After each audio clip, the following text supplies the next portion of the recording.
Muy buenos días, estimados alumnos. ¿Qué tal? ¿Cómo están? Eh, Vamos a iniciar pues esta ya segunda parte del ciclo, ¿no? Recuerden que son 18 semanas, estamos ya en la semana 11. Entonces ya, ¿quién lo diría, no? Falta poco ya.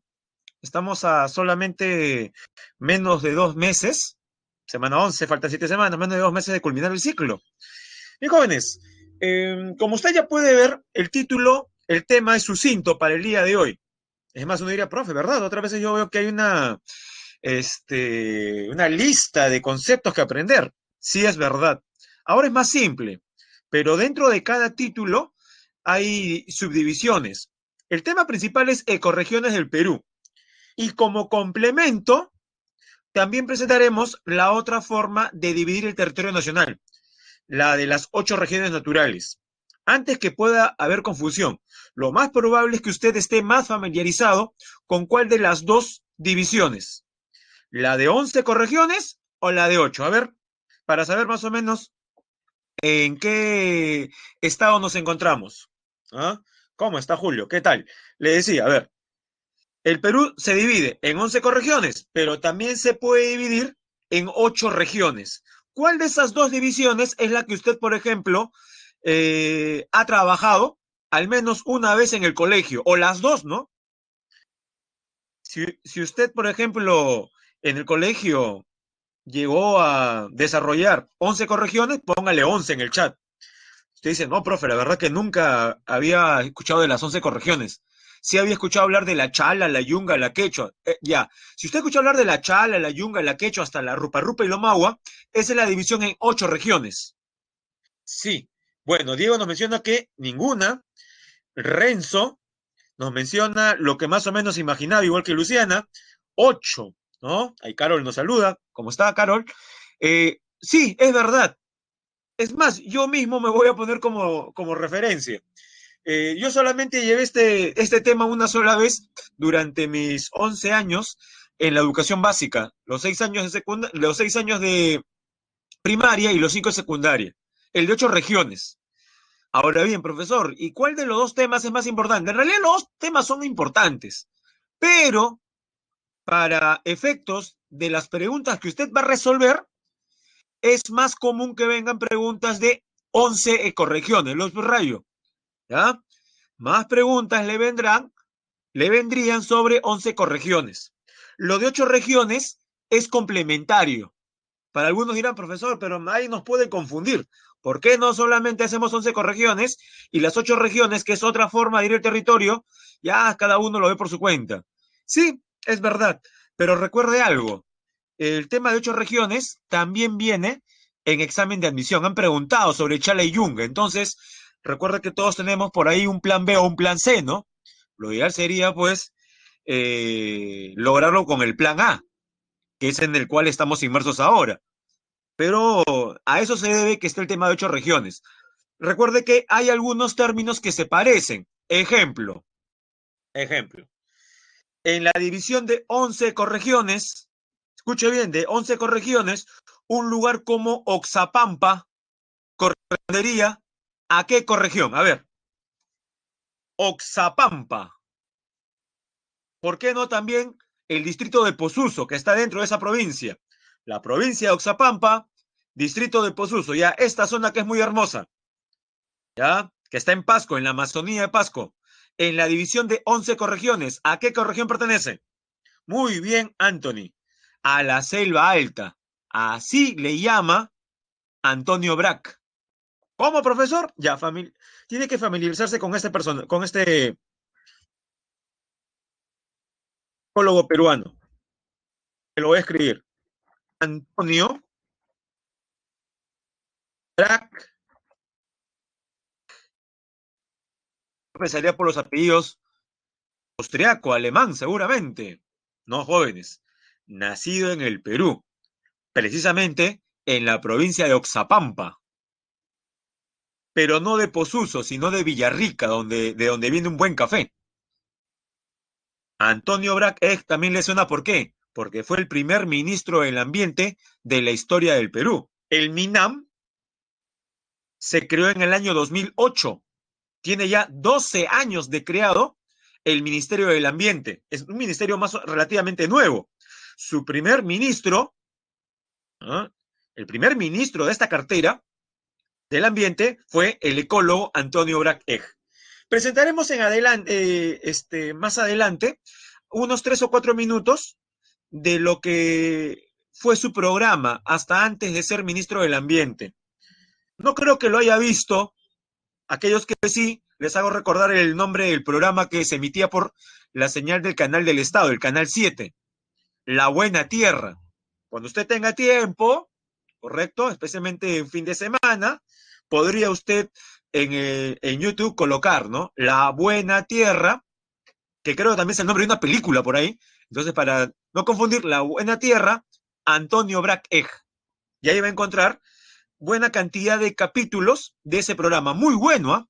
Ahí va a conocer usted en algunos minutos a Antonio Brac, que nos dice, por ejemplo, acerca de la biodiversidad y nuestro potencial. Muy bien. Ya, ahora una pregunta más complicada. Espero que no. Jóvenes, y en el caso de Oxapampa, Selva Alta de Pasco, Javier Pulgar Vidal, el autor de la división del Perú en 8 regiones. Para Javier Pulgar Vidal, Oxapampa, ¿a qué región pertenecería? ¿Cómo le llama Pulgar Vidal a la Selva Alta también? Es un nombre que utiliza. Recuerde que los nombres que utiliza Javier Pulgar Vidal, la mayoría derivan del quechua y significan algo. Muy bien, Anthony. Rupa Rupa. Así le llama Pulgar Vidal. Profe, pero Rupa entonces significa selva alta. No. Coincide con la selva alta, claro. Pero Rupa significa que quema, que arde, que está caliente, que está ardiente. O sea, Rupa Rupa sería algo así como caliente, caliente o ardiente, ardiente. ¿A qué cree que se deberá esa denominación? ¿Qué sería ardiente en esa zona del Perú, jóvenes? ¿El ají? ¿Las personas? ¿A qué haría alusión con la idea de ardiente, ardiente? ¿O es necesario ir a la Rupa Rupa Selva Alta para darse cuenta, por ejemplo, de alguna característica? Me imagino que todos están pensando, ¿no, profe? Caliente, caliente, ardiente, ardiente. Las altas temperaturas, es verdad. Las altas temperaturas, el calor que hace. Aunque le diré que la región más calurosa del Perú no es la Rupa Rupa, a pesar de ese nombre. Y bueno, jóvenes, ya vista esta diferencia entre la división de Antonio Brac y la de Pulgar Vidal. A ver, antes de pasar a nuestra siguiente diapositiva, jóvenes, Antonio Brac divide el territorio en ¿cuántas ecorregiones?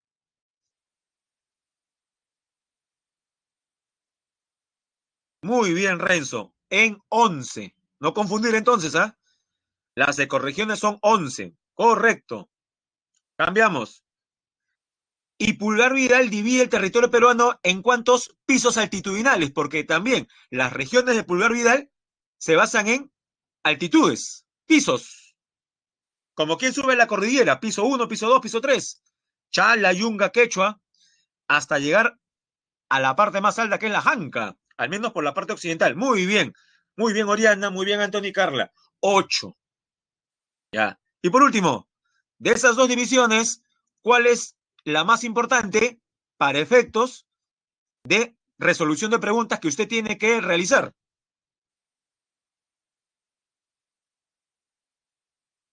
Lo dije al inicio, por algo aparece como título ahí en su primera diapositiva, y letras más grandes encima, la de 11, la de 11.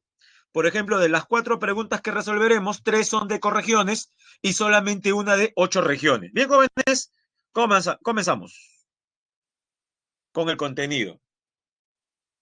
Bien, primero un recordatorio, jóvenes, de lo trabajado hace 2 semanas. ¿Qué es un ecosistema? Es una unidad básica de la ecología. Sí, la ecología tiene como unidad básica de estudio el ecosistema, conformada por los organismos que viven en un área y el medio físico o inerte con el que interactúan las entidades funcionales compuestas por plantas, animales y microorganismos. A ver, jóvenes, esto es fácil. Yo sé que usted Recuerda, a la suma de plantas, animales y microorganismos, ¿cómo le llamamos? ¿Cómo se llama esa parte del ecosistema? Ya le doy dos opciones, biotopo o biocenosis. Escríbalo. ¿Cómo se le llama al conjunto de seres bióticos, de seres con vida? ¿Biotopo o biocenosis? Muy bien, Diego. Biocenosis. Recuerda, estoy preguntando por el conjunto de seres bióticos, plantas, animales, microorganismos. Se llama biocenosis. Profe, me equivoqué. Ya no se preocupe. Por último, si se va a equivocar, que sea en el chat, no en el examen. Ahora sí. Y dice también en la segunda línea, medio físico o inerte. O sea, el conjunto de seres abióticos. Ejemplo, los minerales, las rocas, el agua, el aire no tienen vida, pero son la base para la vida. ¿Cómo se llamaría, jóvenes? Bueno, está sencillo ya, porque solamente son dos opciones. ¿Cómo se llamaría a este conjunto de seres abióticos? Ahora sí, biotopo. Una forma para que no se confunda, porque yo sé que muchos dirán, profesor, me confundo porque comienzan parecido, bio. Y bio es vida, pues, profesor. Ya está bien. Pero fíjese, en la palabra biotopo, el sufijo es topo. ¿Recuerda haber usado esa raíz en otras palabras? Topo. En cartografía la utilizamos, ¿recuerda? En cartografía, ¿qué decíamos? Que las cartas, como representan las diferentes altitudes, los diferentes desniveles del relieve, decimos que son cartas ¿qué? ¿Cómo se le llama un documento cartográfico cuando presenta información sobre el relieve? Muy bien, ¿ves? Correcto, Jessy, ¿ves? ¿Se han dado cuenta? Topográfico. Topo es terreno, lugar, sitio. Ajá. Así, a veces uno se equivoca al estar escribiendo, no se preocupe. Entonces, topo es lugar, lo físico. Y ya que estoy hablando de topo, jóvenes, y sospecha qué cosa será esta disciplina que voy a escribir.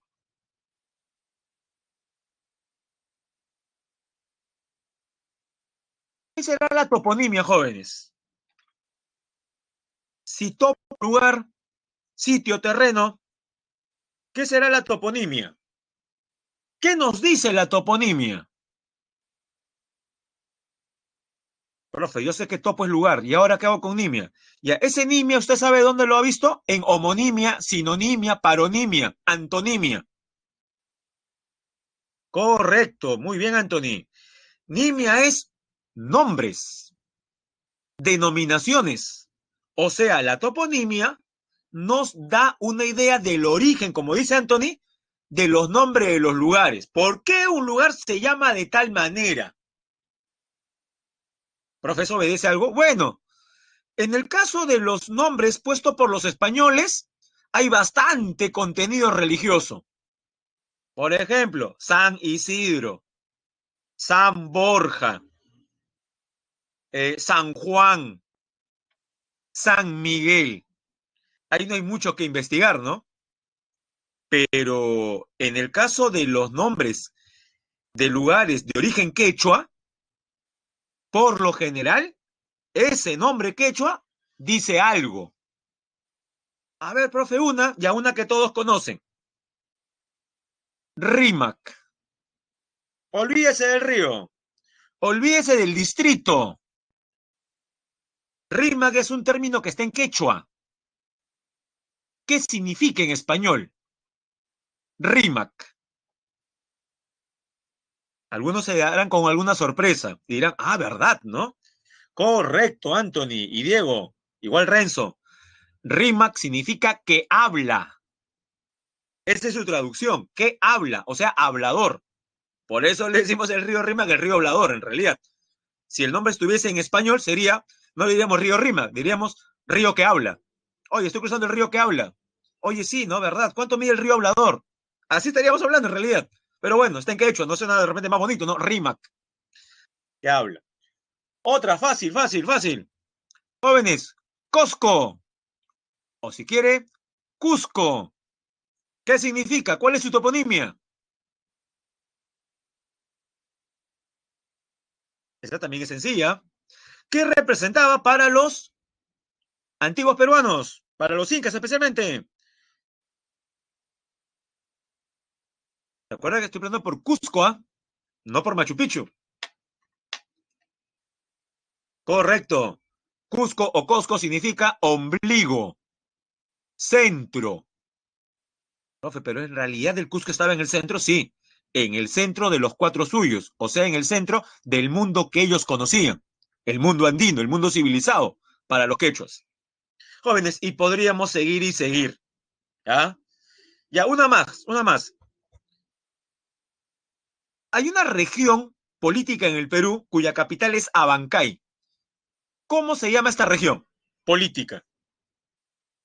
Cuya capital es la ciudad de Abancay, ciudad muy hermosa, ubicada en el sur andino. Muy bien, Anthony. Se llama Apurímac. Si usted analiza la palabra Apurímac, tiene dos vocablos, Apu y Rímac. Ya dijimos que Rímac, ¿qué significa? Correcto, muy bien, Anthony. Rímac es que habla y Apu se refiere señor. Señor, bueno, por ejemplo, las montañas, los Apus, eran dioses. Por tanto, sería, hay varias, se podría traducir de varias maneras, ¿no? Cerro que habla, señor que habla, Dios que habla. Pero nos quedamos con la primera, cerro, porque recuerde que una característica durante el incanato en cuanto a religión era el panteísmo. ¿Qué es el panteísmo? El hecho que diferentes elementos de la naturaleza sean divinidades, como los ríos o las montañas. Muy bien. Bueno, me he adelantado un poquito a lo último que correspondía a 8 regiones. Ya cuando nos toca hablar en 8 regiones sobre toponimia, ya les haré recordar esto que estamos trabajando. Toponimia significa, o toponimia hace alusión al significado de los nombres. Por ejemplo, rupa rupa, toponimia, caliente caliente. Omagua, peces de agua dulce. Bien. Y acá vemos una lista de ecosistemas frágiles protegidos por nuestro Ministerio del Ambiente. Te dirá, profesor, esa lista es larga. Más bien habría que colocar qué ecosistemas no son amenazados, porque la mayoría lo están. Es verdad. Uno lee todo esto y dirá, profe, está casi todo el Perú acá. Los bosques tropicales, los bosques estacionalmente secos, los desiertos, las tierras semiáridas, las montañas y pantanos, los bofedales, las bahías e islas pequeñas, los humedales, las lagunas altoandinas, las lomas costeras, los bosques de neblina, las jalcas, que son las zonas, por ejemplo, altas, los páramos. ¿Mm? Sí, pues la mayor parte del Perú está en peligro. Y ahí tenemos, jóvenes, la imagen del autor de la división en 11 ecorregiones. Antonio Brac Eg. No se olvide, peruano, peruano. A ver, según Antonio Brac, ¿qué es una ecorregión? Es un área geográfica que se caracteriza por contar con similares condiciones climáticas, edáficas, hidrológicas, florísticas y faunísticas. Jóvenes, climáticas, ¿a qué se refiere? Clima. Edáficas, suelo. Hidrológicas, el recurso agua, el recurso hídrico. Florísticas, la vegetación. Y faunística, los animales silvestres. Donde los diferentes actores actúan en estrecha interdependencia. Esa es una característica, recuerden, de toda zona geográfica, de todo espacio geográfico, la interdependencia, la interrelación, el dinamismo. Y vamos a apreciar, jóvenes, este mapa del Perú con mayor detalle. ¿Te dirá, profesor? A ver. Ya, rápidamente, jóvenes. ¿Cómo se llama la ecorregión que está pegada al mar peruano? Va desde Piura, Lambayeque, La Libertad, Ancash, Lima, Ica, Arequipa, Moquegua, Tacna. En otras palabras, es como hacer un viaje por la carretera panamericana, tanto norte como sur, a excepción de Tumbes. Tumbes no corresponde, pero de Piura hasta Tacna, muy bien, se llama Desierto del Pacífico, como nos menciona Renzo. Es prácticamente toda la costa sin Tumbes. Y dígame, ¿cree usted que esta ecorregión termina exactamente en la frontera con Chile y que luego ya en Chile comienza un bosque o una pradera? No, profe, no, no. Entonces significa que nuestra ecorregión, que llamamos Desierto del Pacífico, se extiende fuera del Perú. Sí. Jóvenes, las ecorregiones que usted puede ver pintadas ahí corresponden a su ubicación en territorio peruano. Usted elimina las fronteras políticas y se dará cuenta que esas ecorregiones se expanden por el resto de Sudamérica, unas con mayor tamaño que otras. Ejemplo, ¿cómo se llama la ecorregión que en este mapa está de color verde oscuro, jóvenes? Y es la más grande. Abarca prácticamente Loreto, Ucayali y Madre de Dios. Esa es la ecorregión continental más grande de todas. Esa es la selva baja, también llamado por Antonio Brac bosque tropical amazónico, es lo mismo, selva baja o bosque tropical amazónico. Ya, ¿cree usted que el bosque tropical amazónico solamente existe en el Perú? ¿Sí o no? En Sudamérica, ¿solamente hay bosque tropical amazónico en el Perú? No. A ver, jóvenes, como introducción al tema de la próxima semana, que es Amazonía y Antártida. Dígame, aparte del Perú, ¿cuántos países más tienen bosque tropical amazónico? Dígame el número nada más. ¿Cuántos más? Cuente bien, ¿ah? Use sus deditos. Le adelanto. Chile no es amazónico. Cuatro más, dice Luigi. Renzo dice ocho. Ya. Jóvenes, aparte del Perú, si el Perú ya estoy contando aparte, son siete más. Siete estados más. Más Perú, ocho. Ocho estados. ¿Ya? Renzo de repente, al mencionar ocho, tomó en consideración a la Guayana Francesa. Bueno, si contamos a la Guayana Francesa, serían ocho más, serían nueve, ¿no? Pero la Guayana Francesa es una dependencia de ultramar de Francia. Como no es estado independiente, por eso decimos que son ocho estados, ¿no? Ocho estados independientes comparten el bosque tropical amazónico. ¿Ya? Muy bien. O sea, como yo pregunté del Perú, ¿cuántos más serían? La respuesta a la interrogante que hice sería siete, ¿no? Perú más siete, ocho. Muy bien. Entonces, así tiene que más o menos tomar en cuenta esas ecorregiones. No son exclusivas del Perú, ¿correcto? Se extienden por nuestros vecinos. Inclusive, jóvenes, hay una ecorregión que llega, escuche bien, hasta Baja California. Baja California, allá, mientras van pensando, ¿qué ecorregión de las 11 que se inicia en el Perú, por el norte termina en Baja California? O sea, la frontera México-Estados Unidos. Mientras van pensando cuál de las 11 llegará hasta allá, le respondemos a Carla. ¿Cuáles son los otros países? Ya, rápido, jóvenes. Países del bosque tropical amazónico. Comenzamos con Perú, Brasil, Bolivia, Ecuador, Colombia, ahí van 5. Venezuela, 6. Sí, Venezuela también tiene Amazonía en la parte sur, van 6. Y faltan 2.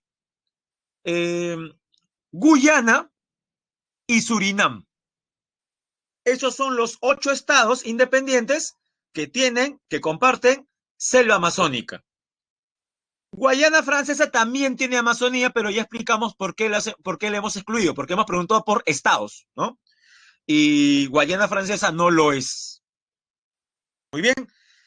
Bueno, la idea de hacer el conteo, jóvenes, era que ya puedan responder.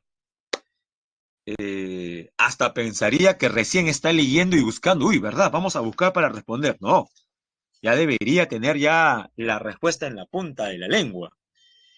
A ver, Anthony nos da una respuesta ya. Profesor, el bosque tropical. Ya, pero recuerde que como ecorregiones del Perú, hay dos ecorregiones que son bosques tropicales. La que hemos visto hace un momento, el bosque tropical amazónico, y la otra es el bosque tropical del Pacífico, que está en Tumbes, donde encontramos al mono aullador, también llamado mono coto de Tumbes. Ya, pero jóvenes, les estoy diciendo que es una ecorregión que llega hasta Baja California. Baja California. ¿Dónde queda Baja California? Al sur del estado de California. Jóvenes, Baja California es México, muy cerca de la frontera con Estados Unidos. Entonces no podría ser serranía esteparia porque la serranía corresponde a los Andes y los Andes son sudamericanos. No se expanden por Centroamérica y menos por Norteamérica. Correcto. Y en sí se dio cuenta fue Luciana, muy bien. ¿No? Y se le acercó Anthony. Pero la respuesta es mar tropical.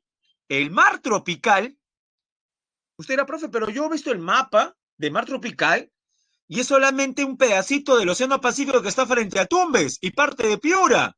Vemos los manglares, es verdad. Pero recuerde, eso es en el Perú. Elimina las fronteras y el mar tropical se expande por el norte. A ver, hagamos un... Me arriesgo aquí, ¿ah? Vayamos de mar en mar. Jóvenes, al norte del mar peruano tenemos el mar de qué país. Está fácil esa. Muy bien, el mar de Ecuador. Ya, prosigamos. Haga de cuenta que usted está en un crucero rumbo a Baja California.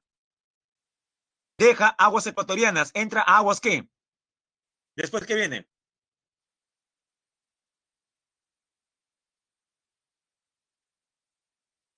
Recuerda que está viajando de sur a norte. Muy bien, Diego. Vienen aguas colombianas. Aquí la cosa se pone buena. Y de Colombia, ni se le ocurre decir Venezuela, porque Venezuela no tiene salida al Océano Pacífico. Recuerda que estamos en el Pacífico, no en el Atlántico. Venezuela es un país caribeño. Tiene mar, por supuesto. Ya, Diego ha querido dar el salto directo, ¿no? Profe, de frente, nomás profe, de Colombia a México, ya está bien. Pero de Colombia a México se ha saltado la garrocha. Claro, muy bien, Renzo, ya, al menos está mejor. Jóvenes, América Central existe, ¿ah? De Colombia siguen los países de América Central. Ya rápido, jóvenes. Panamá, Costa Rica, Nicaragua, Honduras, El Salvador y ya luego viene México. Ya, todos esos mares que hemos visto son mar tropical. ¿Dónde comenzó? En el norte del mar peruano, Piura, Tumbes, y llegó hasta Baja California. Todo ese es mar tropical. Ya se imaginarán los paisajes, ¿no? Arena blanca, agua de color esmeralda turquesa. Y sí, como mar tropical, con peces tropicales. Mencióname un pez tropical muy demonizado por las películas, el terror de los tablistas y los bañistas en general, la pesadilla de muchas personas cuando ven una aleta dorsal sobresaliendo en el nivel del mar. Y resulta pues que al final era alguien que se había puesto. No, no, no. Nos referimos a quién. Ah, ¿verdad? Tiene, mientras van escribiendo, correcto, Diego, el tiburón. ¿No? Espero que Gosí Tiburón no se le venga a la mente ninguna canción de mal gusto, ¿no? Pero bueno, sí, estamos hablando del tiburón, jóvenes. Los tiburones. Ah, claro, tiene razón Carla. Los mares en Venezuela son de ensueño. Es verdad. Pero así como encontramos ese tipo de paisaje en la zona caribeña. Recuerde que el mar Caribe es parte del Atlántico. También podemos encontrar paisajes similares en la costa pacífica. Por ejemplo, en México, en la costa pacífica tenemos Acapulco. Jóvenes, Acapulco se encuentra en la misma ecorregión que Máncora. No parece por la lejanía, pero es la misma ecorregión. ¿Qué ecorregión? Mar tropical.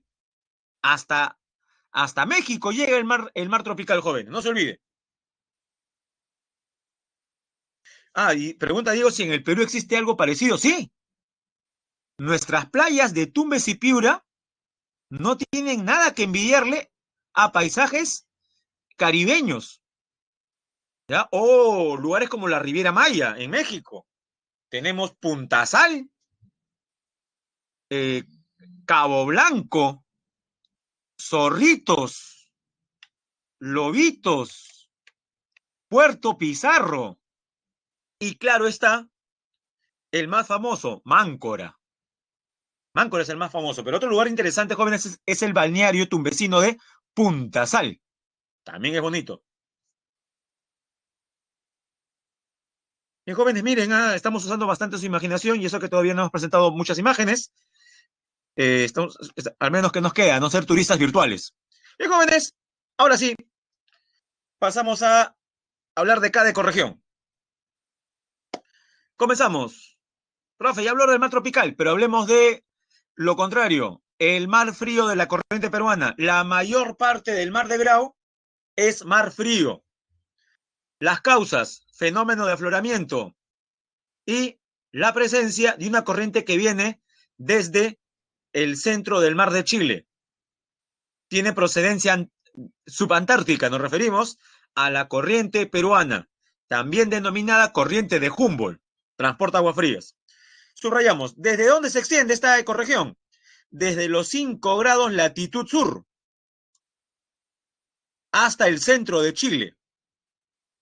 Claro, hasta el mar, frente al centro de Chile. Mira, profe, ¿5 dónde será? Ya, miren aquí el mapa del Perú. Lo voy a marcar de color verde. ¿Qué le parece? ¿Por qué verde? Porque también el color preponderante en esta parte es el verde oscuro. No tenemos verde oscuro, ya será el verde claro, ¿ya?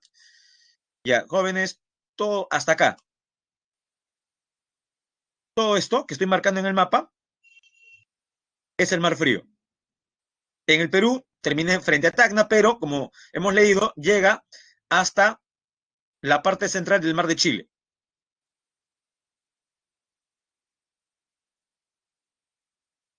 Por ejemplo, cuando usted está en Larcomar, contempla el mar frío. Cuando está en Chimbote también. ¿Hasta dónde, profesor? Hasta Piura. ¿Y Piura cuántos grados tiene? Justamente lo que hemos marcado aquí. 5 grados. Si gusta, ahí en su boletín le pone, donde dice 5 grados latitud sur, le pone Piura, para que tenga mejor referencia, ¿no? Porque a veces uno no se guía con números, ¿no? 5 grados, ¿dónde será eso? 5 grados latitud sur es Piura. O sea, desde Piura hasta el centro de Chile. Desde el mar de Piura hasta el mar central chileno. En esta ecorregión se menciona, se produce el afloramiento, causante principal de, ¿qué dijimos? De la frialdad de las aguas. Flora, ¿a qué se debe, jóvenes, el color verdoso? ¿Recuerdan? El color verde oscuro de nuestro mar frío. ¿Se debe a qué? Ajá, a la abundancia de fitoplancton. ¿Le suena plancton? Sí, profesor, me suena, un dibujo animado. Ya, bueno. Se denomina plancton a los microorganismos. Si son de origen vegetal, fito. Si son de origen animal, zooplancton, fitoplancton. Y también algas, ¿no? Los yuyos, los cochayuyos. Jóvenes, esta es la parte del mar peruano de mayor biodiversidad. Gran variedad de especies. Por ejemplo, anchovetas, que es el más abundante. Pejerrey, sardinas, bonito, jurel, atún, cabrilla, tramboyo, cojinova, corvina, merluza. Crustáceos, como el muy. Lobos marinos. Les puede llamar focas también. Delfines, tortugas, sí, tortugas marinas jóvenes, especialmente en el norte. Y aves guaneras como el guanay, el piquero, el pelícano, también llamado alcatraz, que es el más grande, el pingüino de Humboldt, por si acaso, no es el pingüino de la Antártida, es un pingüino adaptado a estas características subtropicales. Y claro, las gaviotas. Jóvenes, ahora sí, la ecorregión de la cual ya hemos hablado, el mar tropical. ¿Dónde comienza? ¿Dónde se inicia? ¿Dónde terminó el mar frío? De nuevo, subrayo, 5 grados, a ver si me están entendiendo, Me voy a sentir muy mal si no contestan bien correctamente lo que vamos a preguntar. Jóvenes, 5 grados latitud sur en nuestra costa corresponde ¿a qué región política? 5 grados latitud sur. Uy, ya me da miedo leer ya. A ver, jóvenes, escriban, escriban. 5 grados latitud sur corresponde ¿a qué parte de la costa? Muy bien, ya, perfecto. Piura. Tumbes es 3 grados, joven. La frontera entre Tumbes y Ecuador es 3 grados. Está cerca, pero 5 es Piura. 3 ya es Tumbes. Profe, 3 es Tumbes. Y 2 ya está en Ecuador usted, pues. Y 1 sigue en Ecuador. Y 0 ya es la línea ecuatorial. No se olvide, 0 es la línea ecuatorial, pues. Ya, desde los 5 grados en el norte del Perú hasta, como le decía, las costas de Baja California. Eso es en el norte de México, cerca de la frontera. ¿Con qué país? Jóvenes, Baja California, México, muy cerca de la frontera. ¿Con qué país? Con los Estados Unidos. Pero nótese lo que digo, cerca a la frontera con Estados Unidos. No estoy diciendo que entre Estados Unidos. Ya, mucho cuidado. La temperatura aquí es más alta. Bueno, por algo se le llama tropical, ¿no? Entre 19 en invierno y 23 en verano. Yo sé que alguien dirá, profesor, pero no es tanto. Jóvenes, es la temperatura de las aguas. Se entiende que si las aguas están a 23 grados, el aire que reposa encima estará más o menos caliente. ¿Qué opina usted? ¿Cómo estará el aire? ¿Más o menos caliente que el agua? Más caliente. ¿Ya? Porque alguien lee esto y dice, uy, profesor, muy bajo, ¿ah? 19, 23, pensaba que era más. Ese es el agua. ¿Ya? Ahí tiene que aumentarle por lo menos unos 4 o 5 grados más en promedio para saber la temperatura del aire en la atmósfera. 23. Y le dirá, profe, y en cambio nuestro mar, ¿qué temperatura tiene? Nuestro mar frío, 17 grados en promedio. En invierno baja hasta 15, 14 y a veces 13. Aquí no le ha pasado cuando se mete al mar peruano, inclusive en verano, que las aguas hasta se sienten como si fueran muy frías o heladas, ¿no? No sé si ha visto gente que desarrolla todo un ritual cuando se mete al mar. No sé si se ha percatado personas que se meten por partes, ponen un piecito, luego el otro piecito. Ha pasado media hora y no se ha metido, no se ha dado un chapuzón, ¿no? Dice, no, que hace frío. Y en pleno verano, ¿eh? Bueno, eso se debe precisamente a esas temperaturas bajas, ¿no? Sí, es verdad. Nuestro mar frío, bien ganado su nombre, ¿no? Tiene temperaturas de 15, 16, 17. Acá no, pues acá estamos sobre 20 en verano. Y jóvenes, la flora más importante del mar tropical no está en pleno mar tropical, no está en pleno océano. ¿Dónde se encuentra? En las orillas con el continente. ¿Qué vegetación es la que vemos en las orillas del mar tropical? Ojo, orillas del mar tropical. En la desembocadura. Los manglares. O no la de manglares piensa en Tumbes, y está bien. Pero Piura también tiene este ecosistema. En la desembocadura de los ríos Sarumilla y Tumbes, que están en Tumbes, y Piura y Chira, que están en Piura. Fauna.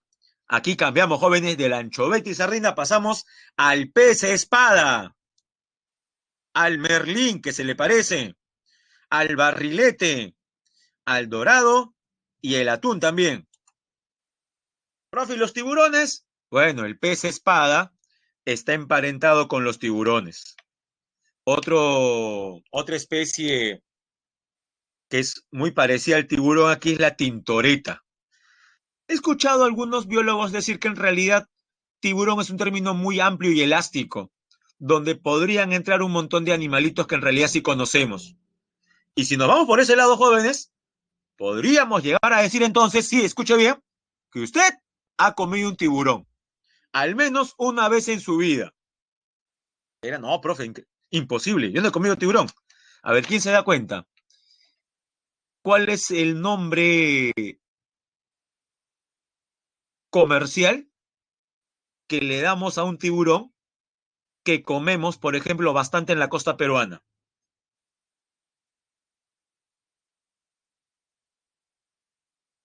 No es el bonito, Para esto, jóvenes, ¿sabe qué le puede ayudar? Las veces que usted ha acompañado a papá o mamá a comprar pescado en el terminal o en algún mercadito distrital. ¿Por qué? Porque ahí usted ve a todos los pescados ahí en la mesa siendo ofertados. También ve cangrejos que se mueven todavía, ¿no? ¿No es el bonito? Muy bien, Oriana Abigail. El toyo. Si usted ha visto un toyo entero antes de ser desmenuzado o fileteado, se hará percatado que el toyo anatómicamente es un tiburón. Y es verdad, pertenece a la familia de los escuálidos. El toyo es un tiburón de pequeño tamaño. Entonces ya sabe, esto de los tiburones no necesariamente son como en las películas de 3 metros que se comen los barcos. Hay de todos los tamaños. Otro pez que no se menciona es uno que se le extrae del mar con fines ornamentales. Es más pequeña que la palma de su mano. Es un pez más pequeño que la palma de su mano. Cuando se aparean el macho y la hembra, ocurre algo poco usual. ¿Qué ocurre? La hembra, vamos a decirlo de manera sencilla, embaraza al macho. Ya, ese pececito es propio de mares tropicales. También lo encontramos en Tumbes.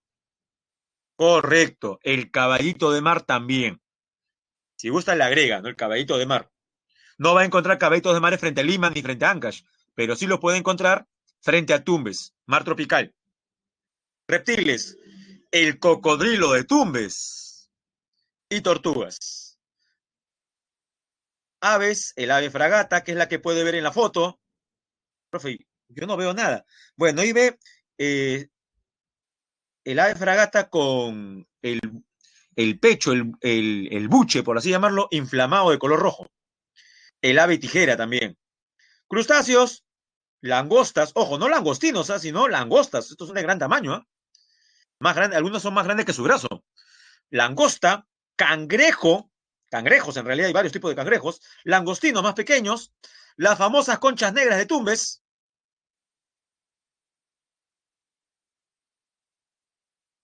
A ver, aquí tenemos a varios que tienen buen paladar. Así como hay una preparación llamada leche de tigre, que no es otra cosa sino pues que el zumo concentrado del ceviche, el jugo del ceviche, la parte líquida del ceviche de pescado, eh, en el ceviche de conchas negras ocurre algo similar. El concentrado del ceviche de conchas negras a veces se suele servir en unos vasos, como si fuera leche de tigre, pero por el color oscuro ya no le llaman leche de tigre. ¿Alguien recuerda cómo le llaman a esa preparación también? Que deriva de las conchas negras. Le ayudo, ¿no? Si la primera se llama leche de tigre, esta le llaman leche de qué. Contesten los que han ido a una cevichería. Claro, Diego, leche de pantera. La famosa leche de pantera deriva justamente de las conchas negras. ¿Dónde hay conchas negras? En Tumbes. Y en parte de Piura también, pero principalmente en Tumbes. Almejas, caracoles y cetáceos. Dos especies de estos mamíferos acuáticos. Destaca la ballena jorobada y el delfín. Jóvenes, ya terminamos las 12 ecorregiones marinas. Sí, de las 11 ecorregiones, 2 son marinas y 9 son continentales. De las 9 que son continentales, 3 son costeñas, 3 son andinas y 3 son amazónicas. Mire, o sea, es 2 más 3 más 3 más 3. Repito, si usted quiere dividir las 11 ecorregiones, en grandes zonas del Perú serían 2 ecorregiones son marinas, ya las hemos visto, 3 son costeñas, acá tenemos una, el desierto del Pacífico donde vivimos, 3 son andinas, como la serranía esteparia que escribieron en el chat, y 3 son amazónicas. A ver, Vamos con la última. ¿Me puede escribir en el chat rápidamente el nombre de las 3 ecorregiones que son amazónicas? De esas 3 hemos hablado de 2 ya al inicio.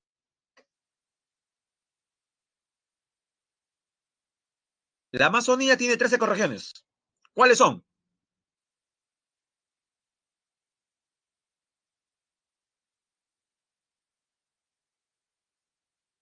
Ya, Oriana nos menciona 3, de esas 3 2 son correctas.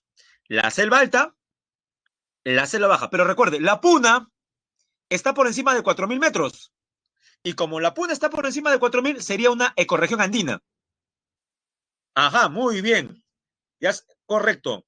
Profe, bosque tropical amazónico. Ya, bosque tropical amazónico es la selva baja. La respuesta correcta sería justamente lo que nos dice, la tercera sería la que nos menciona Renzo, Anthony y ahora Joseph.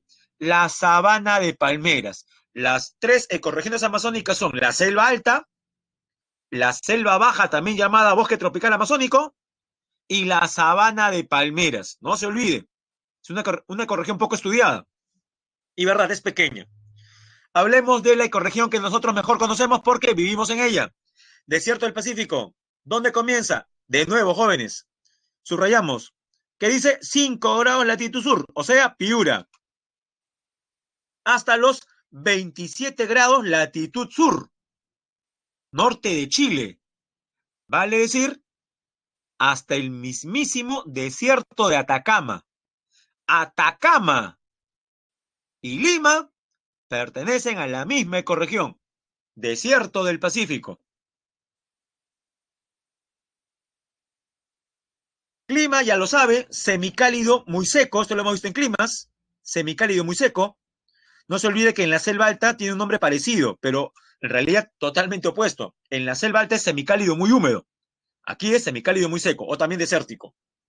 Relieve llano con ciertas ondulaciones, ya lo sabemos. Flora, las formaciones más importantes son los gramadales, pastos de baja altura, tilanciales en algunas estribaciones, bosques de galería, las lomas costeras, que son las que más destacan, lomas costeras. Pregunta, ¿la vegetación de lomas costeras se desarrolla a lo largo de todo el año, sí o no? ¿Las lomas se desarrollan de manera ininterrumpida todo el año? Responda, sí o no, nada más. La respuesta es no. Las lomas es una vegetación estacional. ¿En qué estación? ¿En qué meses jóvenes podemos nosotros apreciar lomas en su máxima plenitud? Si usted tuviera que aconsejar a un turista que recién llega a Lima para que vea lomas, qué meses serían los aconsejables? ¿A inicios de año o a mediados de año? Recuerda que las lomas tienen como, la vegetación de lomas tiene como factor importante la mayor intensidad de la neblina. ¿En qué meses hay más neblina? Hay más llovizna. A mediados, claro. Junio, julio, agosto y hasta un cachito de septiembre. Esos meses. O sea, todavía estamos jóvenes en meses para ver lomas, ¿ah? Ya a partir de octubre, noviembre, ya se mueren esas plantitas. Y también, jóvenes, encontramos como en la foto, ambientes acuáticos. En la foto, Chorrillos, los pantanos de Villa. Mis respetos para la persona que me diga cómo se llama esta vegetación que crece alrededor de estas lagunas como pantanos de Villa. Es una planta muy dúctil, porque así como crece a orillas de lagunas en la costa, también lo hace a orillas del lago Titicaca. O sea, se adapta al nivel del mar y se adapta cerca a los 4.000 metros. Muy usada en la costa para hacer embarcaciones desde la época de los Moche. Y hasta ahora usada, por ejemplo, por el pueblo aymara, a orillas del lago Titicaca. Es más, hay islas, hay embarcaciones hechas de este material. Nos referimos a la totora. Muy bien, esa es la totora. ¿Ya? El licho es un pasto que crece en plena meseta, ¿no? Y es propio de la puna, sí. Pero no hay licho, por ejemplo, aquí en la parte baja. La totora sí está en los dos, ¿ah? Miren cómo se adapta, ¿no? La podemos encontrar en la costa y también a 4.000 metros. La totora. También hay junco, ¿no? Totora y junco. Fauna, en la foto joven es el cernícalo. Cuando usted vea en el cielo de Lima una especie de águila que está sobrevolando en círculos, uno se asusta. Uy, profe, un halcón. No, jóvenes, es un cernícalo. Un cernícalo es un ave rapaz. Seguramente ha divisado alguna paloma o cuculí. Si por su casa existe alguna fábrica que procesa alimentos, es muy común ver palomas, cuculís y también a su depredador, el cernícalo. Bien. También aves como el aguilucho, la tortolita peruana, en reptiles, lagartijas, serpientes, peces, en los ríos bagres y en los ríos también el camarón. Siguiente corregión. Bosque seco ecuatorial. Jóvenes, eh, cuando usted va al desierto de Sechura, en Piura, o a la Pampa de Olmos, a la provincia, a la zona de Olmos, en Lambayeque, es verdad, está en la costa, pero ya no corresponde a dominios del desierto del Pacífico, ya no ya. No, profesor, pero es costa, sí. ¿Y hay desierto? Sí. La diferencia es que el paisaje ahora va a ser ocupado por árboles. Árboles, mire la foto, la de la parte inferior. Árboles que en una parte del año reverdecen, mire. Se ve muy bonito, verde. No parece que fuera la costa. Pero en la otra parte del año, mire acá arriba, los bosques están amarillentos. Y en algunos casos las hojas se han caído, como el caso del algarrobo. Entonces, por esa razón es que Antonio Brac le llama bosque seco ecuatorial. ¿Cuál es su especie más emblemática? El algarrobo, de la cual, por ejemplo, sustraemos una sustancia que usted le echa a sus jugos, a su ensalada de fruta, y como insumo para hacer helados también. Hay helados, por ejemplo, de una marca que usa este sabor. ¿Nos referimos a qué producto, jóvenes? Es sacarosa natural.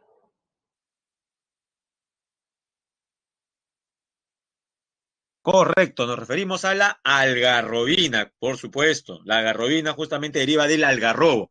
Algarrobo, árbol típico del bosque seco ecuatorial. Cuando hablemos de bosque seco, piensa en dos departamentos fundamentalmente. Piura y Lambayeque. Y sí, sobre la copa de un algarrobo, sobre en la parte alta del bosque seco, se pudo redescubrir una especie que a inicio del siglo XX se creía extinta. Y nos referimos a una que aparece en moneda conmemorativa de un sol del BCR. Y la puede ver, la pava aliblanca. Dígame, ¿esta pava aliblanca vuela o no vuela?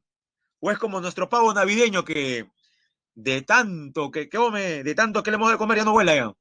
¿Vuela o no vuela? La pava aliblanca, por supuesto que vuela.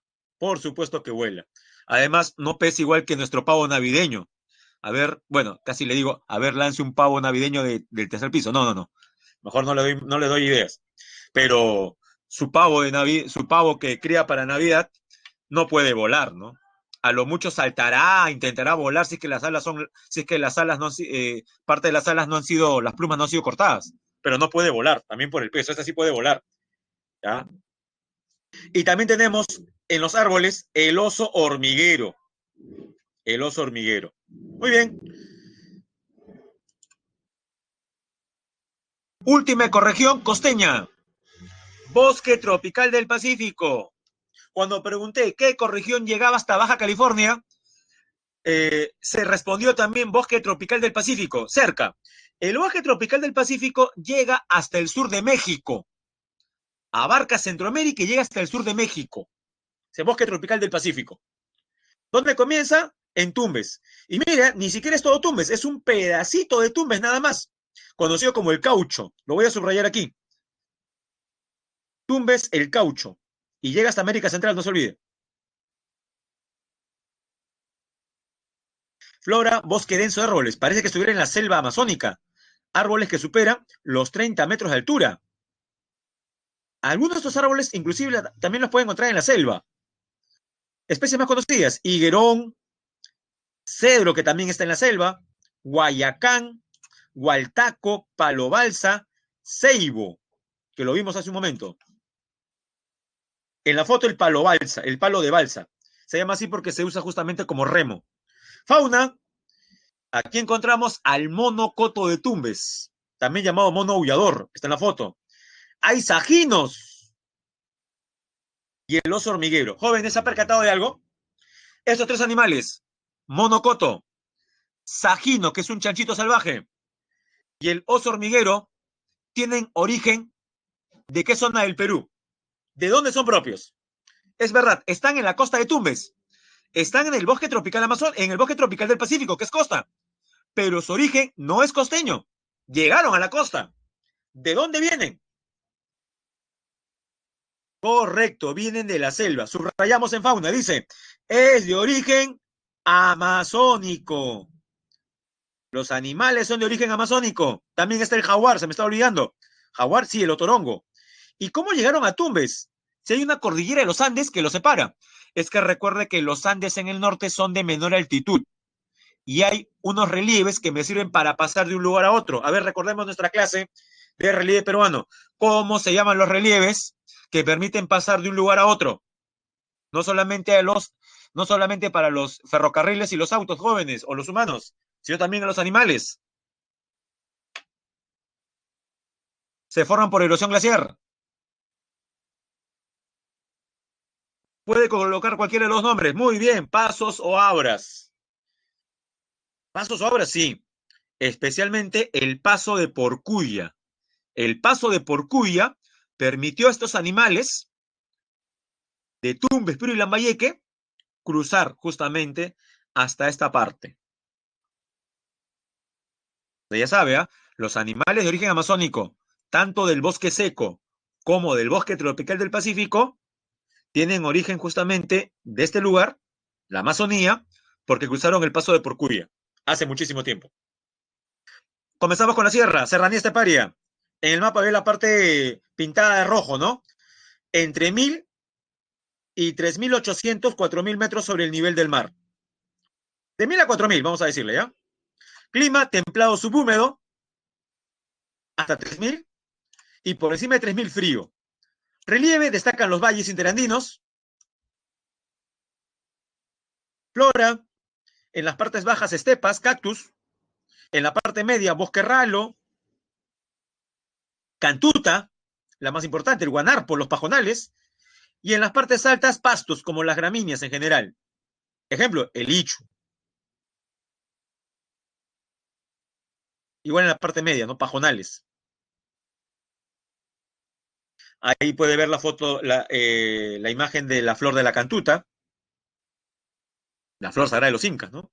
Y la fauna, el aguilucho grande, el cernícolo americano, que son aves rapaces, el cóndor andino, la paloma torcaza, una paloma de gran tamaño, el venado gris que está en la foto, venado gris de cola blanca, guanacos, pumas, vizcachas.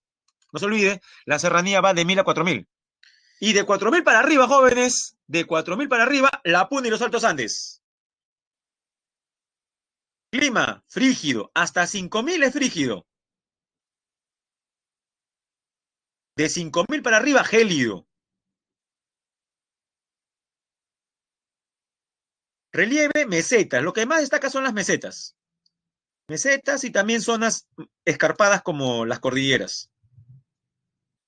Flora, lo mismo. Aquí es más evidente, jóvenes, los pajonales. ¿Qué son los pajonales de gramíneas? Es lo que usted comúnmente conoce como ichu, el pasto que sirve de alimento al ganado. También plantas en forma de almohada, como las yaretas, que las vemos en los bofedales, que son como pantanos, bosques de quinoales y rodales de Puya raimondi, o sea, titanca, que es la que vemos en la imagen. Una planta muy espinosa que tiene un récord. Es la planta que produce más flores a la vez. Y sobrevolando esta zona, el cóndor andino. En fauna dice Suri, ¿no? Jóvenes, este Suri que estoy subrayando, ¿se referirá al gusano que vemos en la selva? ¿Será ese mismo Suri el gusano? ¿Sí o no? Correcto, Anthony, no. Suri también es el nombre del ave más grande del Perú. ¿El ave más grande del Perú no es el cóndor? El cóndor sería el ave voladora más grande. Hay un ave que no vuela que tiene mayores dimensiones. Algunos lo podrían de repente comparar con el avestruz africano. Otro nombre, a ver, con ñ. Ajá, aparece moneda de sol también. Bueno, si elige con ñ ya está fácil, ¿no? También llamado ñandú. Suri o ñandú. Perfecto. Taruca, que es un venado. Vizcachas, que es un roedor. Camelios sudamericanos. Llama, alpaca, vicuña, guanaco. Especialmente las silvestres, que son la vicuña y el guanaco, porque recuerde que la llama y la alpaca son las versiones domesticadas de los anteriores. Las pariguanas o flamencos y patos. Muchos patos. Ahí en la foto vemos, por ejemplo, el suri, cóndor. Ahí está el suri. Profe, ¿qué es el suri? Ahí está el suri. Y a ver, esta especie de conejo peludo, ¿cómo se llama? El último de la foto. ¿Es chinchilla o es vizcacha? El último. Esa es la vizcacha. La chinchilla es más pequeña. Última corrección andina. Páramo. Solamente encontramos el páramo en Piura y Cajamarca, frontera con Ecuador. Es una ecorregión bien pequeña. Una ecorregión también medio extraña, ¿por qué? Porque se ubica por encima de 3.500.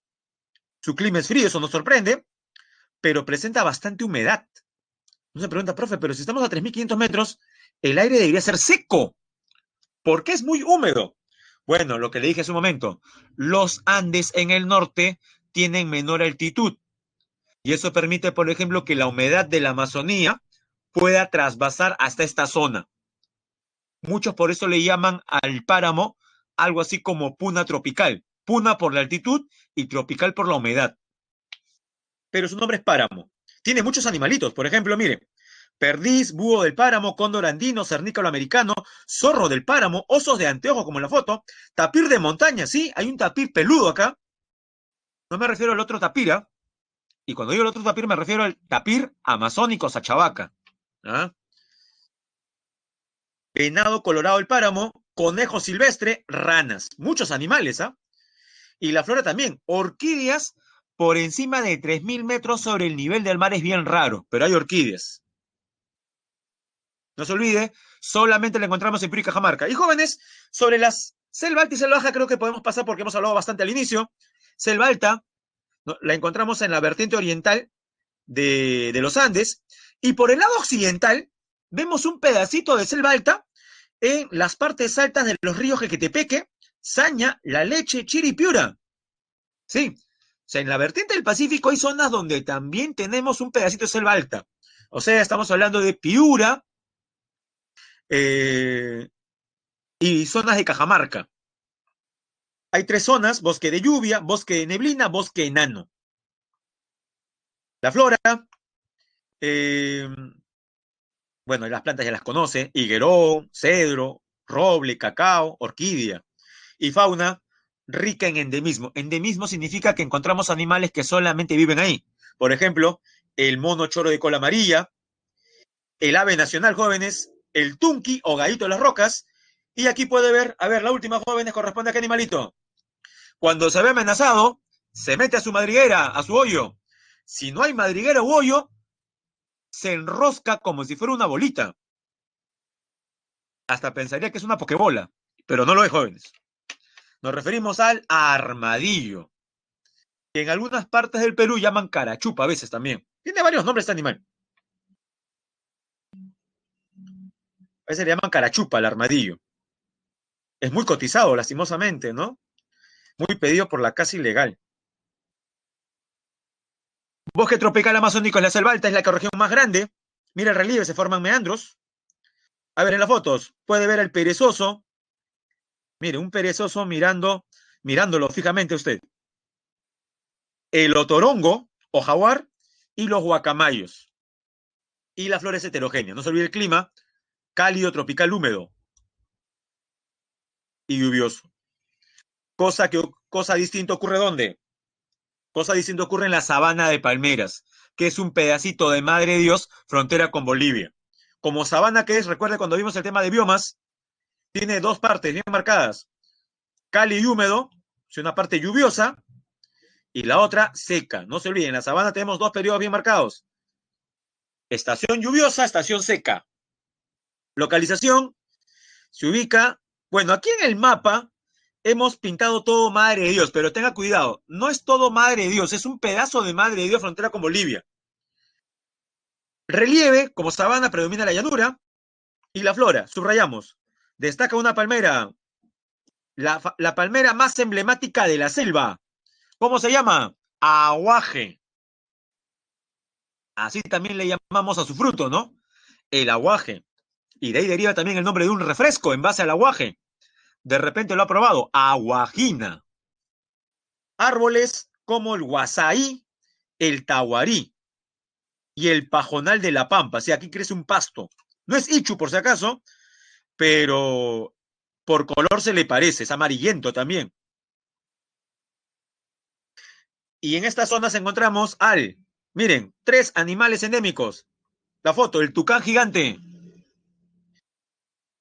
el lobo de crin, único lobo en el Perú, lobo de crin, y el ciervo de los pantanos. Son los tres animales endémicos de la sabana de palmeras. No se olvide, ¿qué es endémico? Que solamente los encontramos ahí. Animales no endémicos de la sabana, otorongos, osos hormigueros.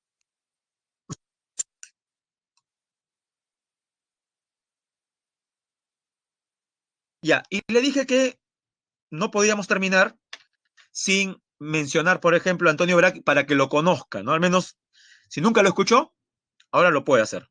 ¿Ya? Unos minutos de Antonio Brac.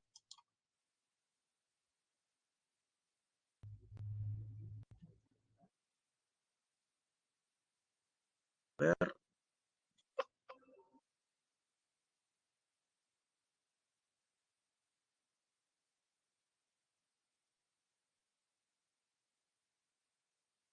no se olvide, nacido en Villarrica, Selva de Pasco, primer ministro del Ambiente. Ahí va.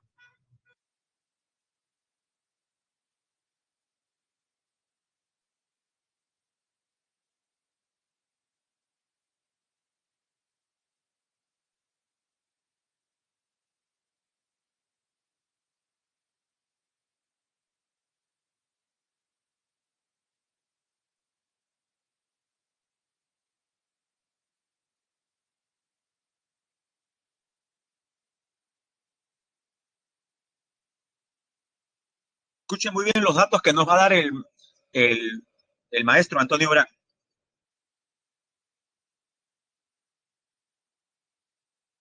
La buena tierra.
Bueno, jóvenes, daría la verdad ganas de seguir viendo, ¿no? El programa entero, ¿no? No se puede. Y sí, pues como menciona Joseph, una pena que ya no esté con nosotros el doctor Antonio Braque, falleció el 30 de diciembre del 2014, o sea, dentro de algunos meses se conmemorarían 6 años de su desaparición, ha dejado un gran vacío, eh, y bueno, difícilmente alguien va a continuar un programa como el que tenía, ¿no? Su programa es muy didáctico, ¿eh? Porque a veces uno cree que documentales son aburridos y para nada. Fíjese nada más en solamente desapareció en el sentido que murió, ¿no? A eso me refería, no se asuste, ¿no? Sino que así también se le dice, ¿no? Desaparecido en el sentido que ya no está con nosotros. Sí, sí. Eh, sí, ya se van, estamos en diciembre de este año se cumplen 6 años de su muerte. Eh, bueno, en todo caso nos queda su legado, ¿no? Sus libros, La división del Perú en 11 regiones y el mensaje potente que nos da. ¿Cuál es? Que nuestro país tiene un potencial enorme que no lo aprovecha, ¿no? Y es la biodiversidad. Y recuerda que la biodiversidad no se acaba, no es como el petróleo, que es un recurso no renovable. La biodiversidad justamente nos da seguridad alimentaria y nos menciona acerca de una posibilidad, el biocomercio. Claro, en forma sostenible, no depredatorio. Pero bueno, al menos si no lo había conocido, nunca había visto ese programa, ya sabe, no tiene pierde. Eh, si está por el centro de Lima, hay algunos, por Girón Quilca venden, por ejemplo, en DVDs todos los programas completos, porque están desordenados en YouTube, están partidos. Si los quiere programas completos, los puede encontrar por el centro de Lima, por Girón Quilca, donde venden libros y venden también documentales. ¿No? Por si acaso, ¿no? No está de más dar información. Bien, jóvenes, vamos a pasar a Cívica ya antes las preguntas. Señora profe, pero las 8 regiones, recuerde que al inicio hemos hablado bastante de 8 regiones, pero por si acaso vamos a estudiar las 8 regiones en este gráfico nada más. Miren, comenzamos. Un viaje desde la costa hasta la frontera con Brasil. Comenzamos. De la profe, ya voy a comenzar. A ver, imaginariamente estamos ¿dónde? Estamos en la ciudad universitaria de San Marcos. Si estamos en la ciudad universitaria de San Marcos, ¿estamos en qué región? Estamos en la Chala. Mira, acá está la Chala. Voy a usar otro color mejor, ¿ya? El rojo. Ya. Aquí está, Chala. De 0 a 500. ¿Qué significa Chala? Chala significa plantas de maíz. También significa tupido por las nubes. Subimos y llegamos a Chosica. Ya, eso ya no es Chala. Chosica, Ricardo Palma, San Jerónimo de Surco, Cayahuanca, eso es región Yunga. Yunga significa valle cálido. Esa es su toponimia, valle cálido. De 500 a 2300. Porque siempre hay sol. No hay nubes estratos. Seguimos subiendo. Y de 2300 a 3500 estamos en la región de los valles interandinos. Para Javier Pulgar Vidal, la región de mejor clima, porque es templado. ¿Y qué hecho significa eso? Que está templado. De 3500 a 4000 viene una región de relieve mucho más accidentado. Dejamos los valles y nos vamos a los desfiladeros, a los cañones, a los precipicios. Se llama región Suni. Suni significa alto. Y sí, pues está más alto que la quechua. Luego pasamos a la región Puna, de 4000 a 4800, la zona de las mesetas, del Ichu, de la Puya Raimondi, de los camélidos. Y Puna significa mal de altura. Jóvenes, en una sola palabra. Al mal de altura, ¿cómo le decimos? Correcto, al mal de altura también le decimos soroche, de 4000 a 4800. Y por último, la región de las nieves perpetuas, o al menos así lo consideraba Pulgar Vidal. La región Janca, también llamada cordillera. Pasamos a la vertiente oriental y de 1000 a 400 en bajada tenemos la Rupa Rupa o selva alta. Y la más extensa de las 8, la Omagua, que significa peces de agua dulce, como el paiche, ¿no? Que va de 400 a 80, acá están los meandros y todo lo demás. Bien, jóvenes, sería un resumen de las 8 regiones y sus climas, ¿no? La Chala, características, escasas precipitaciones, ya sabemos su clima. Subtropical, semicálido muy seco. Región Yunga, cálido, sol prácticamente todo el año. Quechua, templado seco. Suni, frío seco, región Puna, muy frío, región Janca, glacial. Y las dos selvas son cálidas, ¿no? Aunque la más cálida es la selva baja y la más lluviosa es la selva alta. Bien, jóvenes, ahora sí pasamos a la resolución de las preguntas.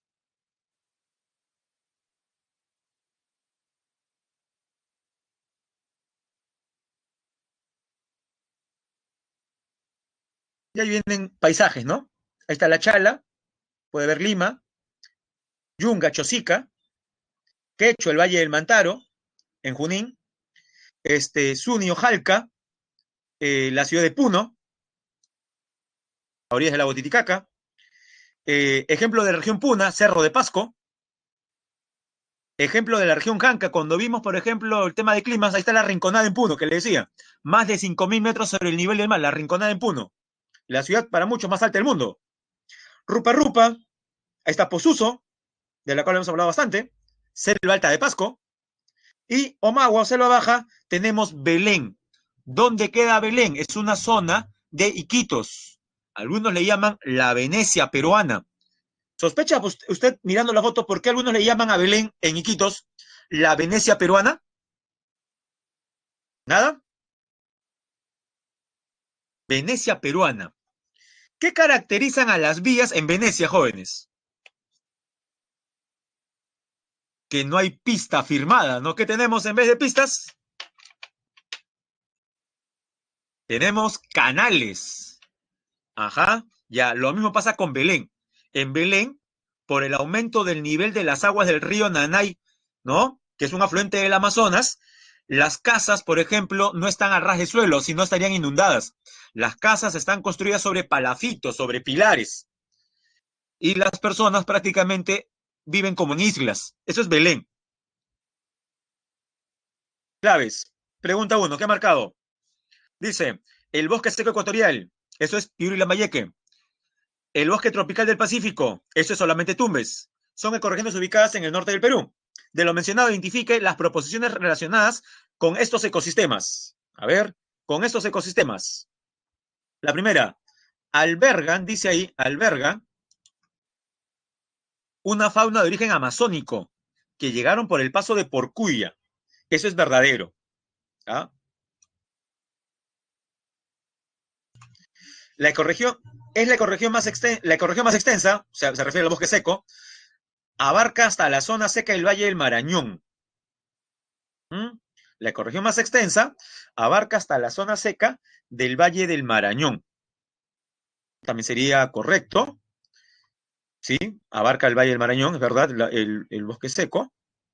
La tres.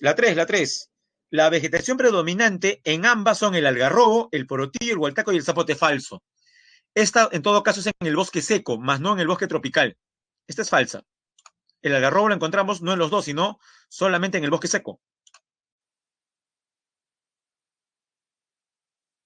Y la 4 dice, en el bosque tropical del Pacífico predominan árboles altos que superan los 30 metros, correcto, como el higuerón o el cedro. Eso es verdadero. Jóvenes, ¿cuál sería la clave entonces? La letra D, muy bien. 1, 2 y 4. Recuerde, en la 3 decimos que es falso, porque si bien es cierto el algarrobo crece en el bosque seco, no ocurre lo mismo en el bosque tropical. Pregunta 2. La sabana de palmeras es una ecorregión muy pequeña ubicada en la parte suroriental del país, en el departamento de Madre de Dios. Con relación a esta ecorregión, determina el valor de verdad. Predominan las lluvias estacionales en los meses de enero, febrero y marzo. Eso es verdadero. Presenta una población mega diversa. Puede ser, pero dice asociada a climas templados. Falso. La zona es tropical, no es templada. La vegetación más característica son gramíneas y palmeras de aguaje. Eso es verdadero. Por gramínea se refiere al pajonal de pampa. Y sí, destaca el aguaje. Verdadero. Y la última, destaca la presencia de la ardilla de nuca blanca y el oso de anteojos. Falso. Estos animalitos los encontramos más bien al otro lado, ¿no? En la parte occidental. La clave sería entonces, ¿cuál, jóvenes? Verdadero, falso, verdadero, falso. La clave sería entonces la letra, ¿qué marcamos? Muy bien, la letra C. Penúltima. Jóvenes, sencillo. Un profesor en una clase expone el tema de 8 regiones y describe la región que va de 3.500 a 4.000. Jóvenes, ¿cómo se llama la región natural, el piso altitudinal, que va de 3.500 a 4.000? Ya, esa región se llama Suni, pero no nos preguntan por la Suni. ¿Qué dice la pregunta? De lo mencionado, ¿cuál es la región próxima superior a la descrita? Se nos piden la que está arriba de la Suni. ¿Cuál sería la clave? La clave sería la letra B, la Puna. Tenga cuidado porque la pregunta parecía para Suni, pero al final nos dice cómo se llama la región que está arriba de esta, y es la Puna. Muy bien. La Puna va de 4.000 a 4.800. Y la última, una turista extranjera desea conocer en el mes de junio la ecorregión comprendida en la costa peruana entre los 5 grados Piura hasta los 18 Tacna. Jóvenes, está hablando del desierto del Pacífico. Y que llega hasta un promedio de 1.000 metros. Eso es el desierto del Pacífico. De lo descrito podemos decir que la turista podrá observar, si está en el desierto del Pacífico, la formación de lomas como el Achay y presencia de especies endémicas en aves, como por ejemplo el aguilucho, ¿no? O la tortolita peruana. Son aves endémicas. Muy bien. La clave sería, jóvenes, la letra D. La pregunta 4, si es que no se ha dado cuenta, ¿se refiere a qué ecorregión? Al desierto del Pacífico.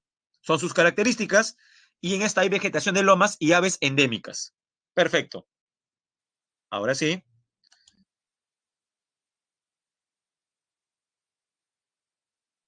pasamos a cívica.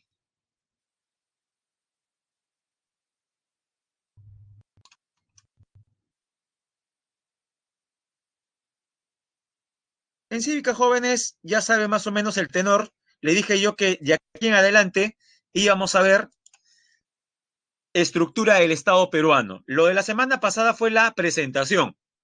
¿Qué es el Estado peruano? ¿Cuáles son sus características? ¿Qué es el Estado de Derecho? ¿Cuándo se vulnera el Estado de Derecho? ¿Qué es gobierno usurpador? Ante un gobierno usurpador, por ejemplo, nosotros tenemos derecho a qué, ¿recuerda? Ante un gobierno usurpador que, por ejemplo, ha tomado el poder por vía de la violencia, sin respetar los canales democráticos, la población no tendría por qué obedecerle. La población podría salir a las calles y hacer uso de su derecho de qué? No, como reclamo, como desconocimiento a un gobierno usurpador. Correcto, derecho de insurgencia. En cambio, si uno hace lo mismo o algo muy parecido, salir a las calles y desconocer la autoridad, pero de un gobierno elegido democráticamente, como les mencioné, ocurre con un alcalde del norte del Perú que dice que en mi distrito hay que levantar, ya se levantó la pandemia, ya no existe pandemia. Ya, eso más bien roza con el delito, ¿no? Desconocer a la autoridad, ¿ah? Corresponde más bien a rebeldía. Rebeldía. Muy bien. Ahora veremos al llamado primer poder del Estado. Mucha gente cree que cuando habla del primer poder del Estado se refiere al poder ejecutivo. Y no, no es así, jóvenes. Se le denomina de esa manera porque en este organismo, en esta institución, estamos representados todos los peruanos. Los 130 congresistas o parlamentarios representan al país, para bien o para mal. Y precisamente es el Congreso en estos momentos que es el epicentro de la noticia, ¿no? Imagina, por ejemplo, hoy día viernes 18, el Congreso va a debatir y va a votar sobre qué? Es la palabra, creo, más googleada en el Perú en los últimos 8 días. Porque sí, comenzó un día jueves de la semana pasada y de repente la historia culmina hoy. Tal parece que no, ¿no? Se ha visto, por ejemplo, los comunicados de algunos líderes políticos o partidos, tal parece que no se llegaría a la cifra. Pero a ver, ya que hablamos de cifras, ¿cuál es la cifra de votos que se requiere en el Pleno para poder vacar al presidente por incapacidad moral permanente o permanente incapacidad moral. No se olvide, es 2/3. ¿Y 2/3 de 130 cuánto es? Lo escribo mejor, ¿ya? No se olvide, ¿ya? Sí es 80 y algo, pero a esta cifra tendrían que llegar. 87. Jesse nos dice, profe, pero yo he escuchado más de 100. Ya, para que no se confunda. La, el Tribunal Constitucional ha admitido una demanda por parte del Ejecutivo. O sea, ante el proceso de vacancia que se va a realizar el día de hoy, el Ejecutivo, a inicio de esta semana, presentó en el Tribunal Constitucional dos documentos, dos recursos. Una llamada demanda competencial, que no es, profe, ¿qué es eso? Demanda competencial. Es sencillo. Es un pedido al Tribunal Constitucional para que diga o se pronuncie acerca de si lo que está haciendo el Congreso es correcto o no. Si le compete o no le compete al Congreso llevar a cabo ese proceso de vacancia. Obviamente el Ejecutivo dice que no y le presenta este documento al tribunal para que le dé la razón. Esa es una demanda competencial. Y a la vez presentó una medida cautelar. ¿Qué significa? Que mientras el TC analiza la demanda competencial, si es correcto o no es correcto, que paralice lo que el Congreso pretende hacer el día de hoy. Finalmente, qué hizo el TC? De los dos recursos presentados por el Ejecutivo, solamente permitió uno, la demanda competencial, y dejó sin efecto, no aprobó la medida cautelar. Si se hubiese aprobado la medida cautelar, se hubiese paralizado la votación del día de hoy. No habría reunión del Pleno del Congreso para debatir ni votar la vacancia. Hoy día, de todas maneras, el Congreso algo va a hacer. Va a debatir, es más, se va a presentar, podría presentarse el mismo presidente Vizcarra, pero lo más probable es que vaya su abogado. Si usted recuerda cuando se trató la vacancia de Kuczynski, fue el mismo Kuczynski al Congreso con su abogado.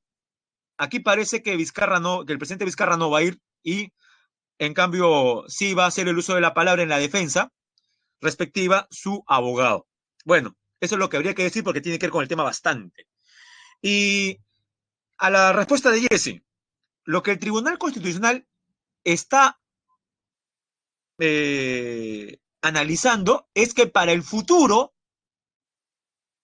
no sean solamente 87 votos los que se pidan, sino que sea el 80%. Recuerdan, lo mencioné la semana pasada, cuánto se requiere para realizar una moción de vacancia. El 20% de 130, que sería 26. Y para aprobar la moción de vacancia y que se discuta, que es lo que está ocurriendo ahora, se requiere el 40%. ¿Cuánto es el 40%? El doble de lo anterior. 26 por 2, 52. Y con las reglas de ahora, para vacar al presidente, se requiere 87. Lo que el tribunal está pensando hacia futuro es que ya no sea 87, 2/3 partes, sino que sea el 80%. A ver, ustedes son matemáticos jóvenes. ¿Cuánto es el 80% de 130? O más fácil, si le dije que 40% es 52 y 80 es el doble de 40, le estoy preguntando por 52 por 2, en otras palabras. Pues. 52 por 2. Porque recuerde que 40 es 52, 40% es 52. Correcto, Joshua. Estefano, 104. Profe, ya no, jóvenes. Es lo que se pretende cambiar para después. Y con eso nos ahorraríamos todo este problemón, ¿no? Porque llegar a 87 no es muy difícil, en cambio 104 ya va a ser más complicado. La idea es colocar más barreras, que no sea fácil vacar al presidente, ¿no? En general, no hablo por el señor Vizcarra, en general, darle mayor seguridad al país. Y jóvenes, hemos hablado bastante ya sobre nuestro Congreso. Veamos las definiciones. Poder legislativo. Su poder reside en el Congreso y consta de una sola cámara. Dato importante, una sola cámara. ¿Por qué es relevante eso? Porque hasta el año 92, 1992, nuestro Congreso fue bicameral. Había una Cámara de Diputados y una Cámara de Senadores, o simplemente llamado Senado. Había Cámara de Diputados y Senado. Luego del autogolpe del 5 de abril del 92, ¿no? Y el llamado a formar un nuevo Congreso se dio que el Congreso tenga solamente una Cámara. Por tanto, es unicameral. Y tiene 130 congresistas. Vale decir, no hay ni diputados ni senadores. Todos simplemente son congresistas del mismo nivel. Antes no, habían dos categorías, diputados y senadores. Funciones. Uno pensaría que por el nombre, Poder Legislativo, su única función es legislar. Falso. Si bien es cierto, la función más emblemática del Poder Legislativo es legislar, que consiste en qué?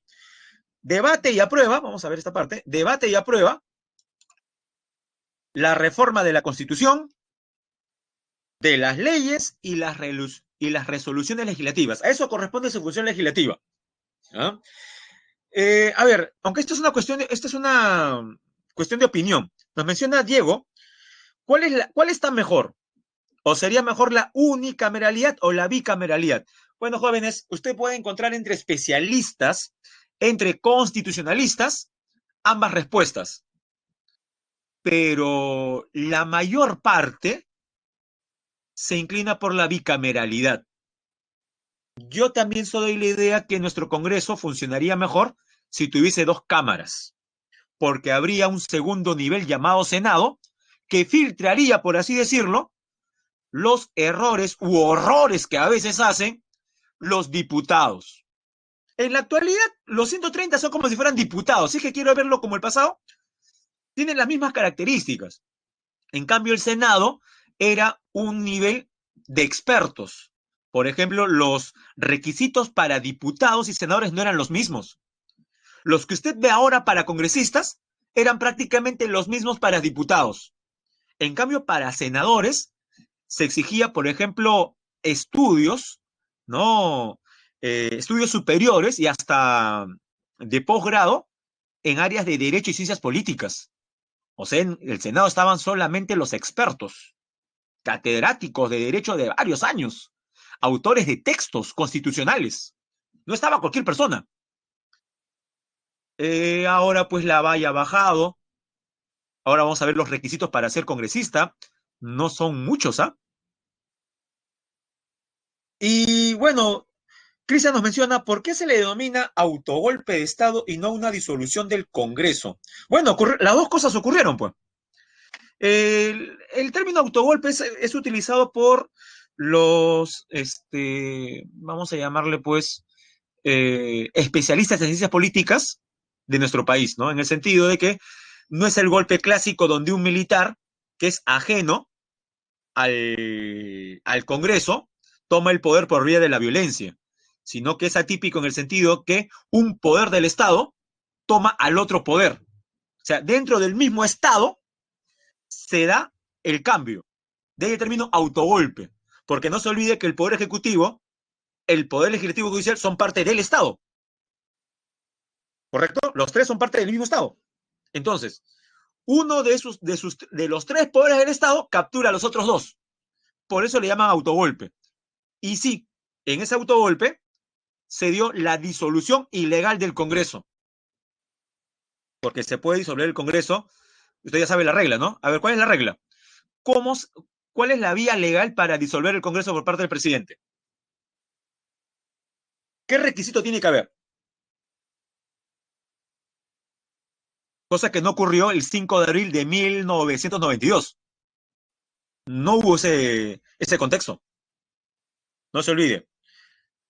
El presidente está facultado por la Constitución de disolver legalmente el Congreso si es que el Congreso, le ha denegado la confianza, ajá, a dos gabinetes, a 2 consejos de ministros. Profe, ¿y eso ocurrió el 30 de septiembre del año pasado?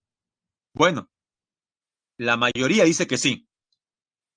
Por eso es que el presidente Vizcarra disolvió el Congreso, ¿no? A pesar que hay voces que dicen que no, que fue un acto dictatorial y bueno, eh, cada quien podrá escuchar a la gente que quiere escuchar, pero la mayoría de los expertos en el tema sostienen que lo realizado el 30 de septiembre del año pasado fue legal. Y por último, el Tribunal Constitucional también fue consultado. El, el presidente del antiguo Congreso, recuerda, señor Pedro Lechea, en esos mismos días, presentó lo mismo que ha presentado, qué curioso, ¿no? Lo mismo que ha presentado el señor Vizcarra, lo ha presentado el presidente del Congreso anterior, Olechea, que presentó al TC una demanda competencial para que el TC se pronuncie si lo ocurrido el 30 de septiembre fue o no fue golpe de Estado. Y bueno, el mismo TC dijo que no fue golpe de Estado. Entonces, ya tenemos la voz oficial, ¿no? Sí, correcto. 2 veces, ¿no? 2 veces. En un mismo gobierno, 2 veces consecutivas. Pero también hay funciones jóvenes especiales. Funciones especiales, sí, por ejemplo, elegir altas autoridades. El Congreso elige al defensor del pueblo, a los miembros del Tribunal Constitucional, a los miembros del directorio del BCR, a 3 de 7, y ratifica al presidente del BCR y al superintendente de la SBS. Y también del control político. Jóvenes, la función que va a cumplir el Congreso, o ya le está cumpliendo el día de hoy, y va a durar horas de horas, prepárese, será lo que va a hacer hoy día el Congreso. ¿Será una función legislativa, una función especial, o lo que va a ser el día de hoy es una función de control político? A ver. Discutir, debatir, votar la vacancia por permanente incapacidad moral del presidente será un acto que corresponda a qué función. Correcto, Diego, ¿ves? Ahí está. Control político.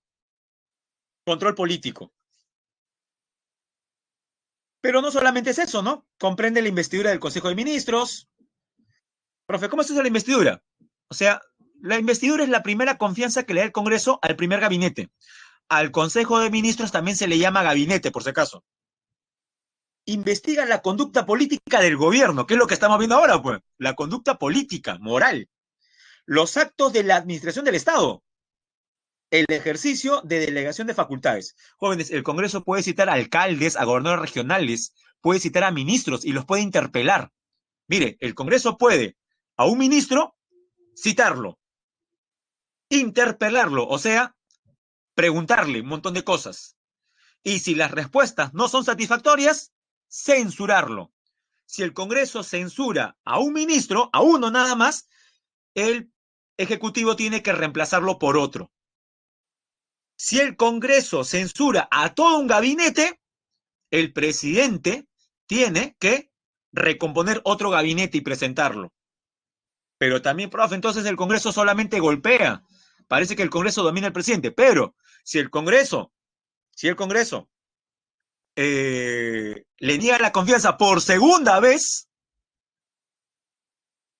ahí el presidente puede devolver el golpe, porque tampoco es obligatorio. Algunos creen que basta que sean 2 veces de negación de confianza y el presidente está obligado a disolver. No, puede disolver, puede disolver. Bien, sigamos.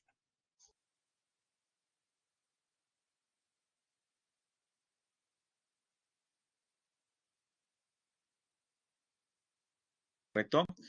Y tenemos aquí los requisitos. El rente se anima, mire, requisitos para ser congresista.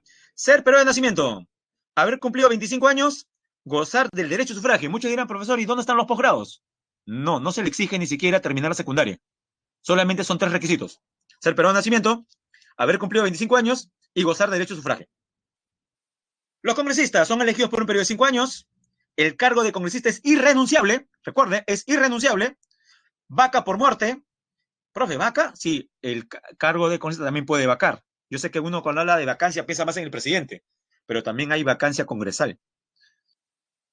Sanciones no pueden pasar de 120 días, representan a la nación, ya lo hemos dicho, y dice, no están sujetos a mandato imperativo ni interpelación. O sea, un congresista no puede ser llamado por otra institución a explicar por qué declara de tal manera o por qué ha votado de tal manera. Un congresista no está sujeto a mandato imperativo, o sea, no recibe órdenes de nadie en el papel. Gozan de inmunidad. Este es otro aspecto que también no es muy popular, ¿no? Gozan de inmunidad. Y el cargo de congresista es incompatible con el ejercicio de cualquier otra función pública, excepto la de ministro de Estado, excepto la de ministro. Ajá. Y las atribuciones, mientras va leyendo las atribuciones jóvenes, antes que nos gane el tiempo, vamos a presentar la encuesta, ¿ya? Son varias atribuciones. Mientras vamos leyendo, vamos marcando la encuesta. A ver, comience.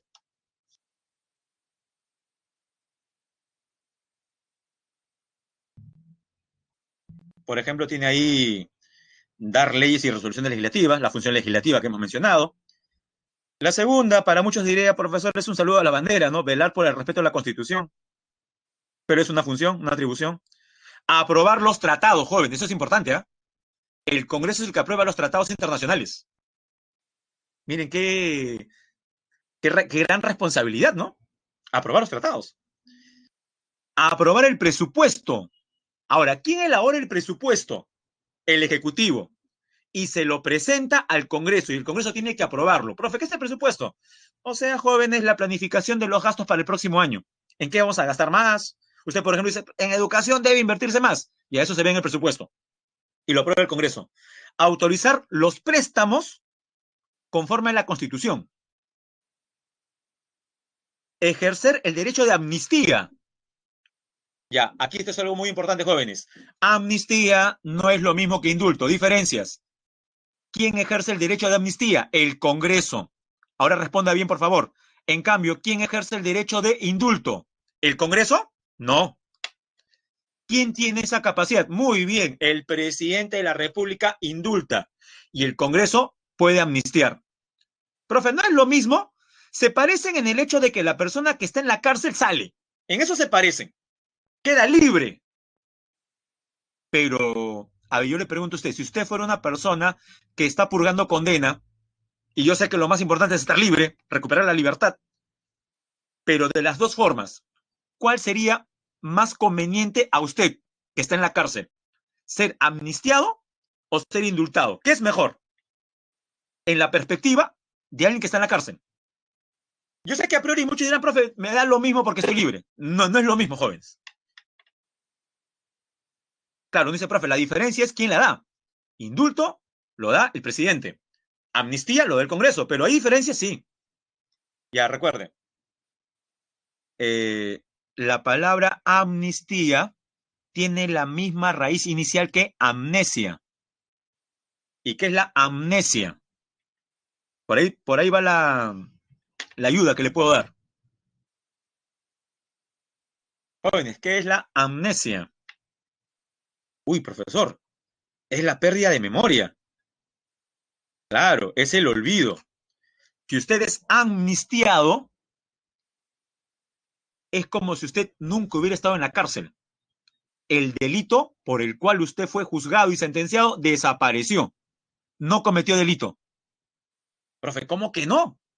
Si yo estoy preso aquí porque hice eso, ya, quedó fuera, se olvidó, me olvidé, nos olvidamos todos. Borrón y cuenta nueva. En cambio, el indulto es un perdón.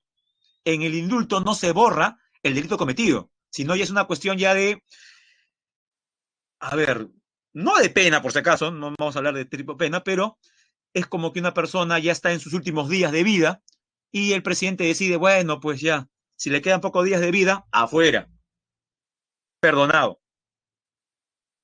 Aprobar la demarcación territorial, prestar consentimiento para el ingreso de tropas extranjeras y autorizar al presidente a salir del país. Sus órganos son la presidencia, elegido por el pleno por un año, una persona, el presidente, quien acompaña al presidente en la mesa directiva, que es el presidente más tres vicepresidentes, que son los que ve adelante siempre, que dirigen todo. El consejo directivo, ¿qué cosa es? Es la mesa directiva que tiene a cuatro personas, el presidente más tres vicepresidentes, más los portavoces de cada partido político. Cada partido político de la agrupación tiene su portavoz, su representante. Ya, la junta de portavoces se reúne con la mesa, se llama consejo directivo. Y la reunión de todos se llama pleno. Pero debe haber usted visto imágenes donde no están solamente en el pleno, sino están en una sala alrededor de una mesa rectangular, donde hay como 20 personas y no los 130. Y esas son las comisiones parlamentarias. La que se reúne siempre, así haya golpe de estado, es la comisión permanente, que es como un mini congreso. Y las demás son ordinarias, ¿no? Por ejemplo, la comisión de educación, la comisión de trabajo, la comisión de sobre medio ambiente, la comisión de derechos humanos.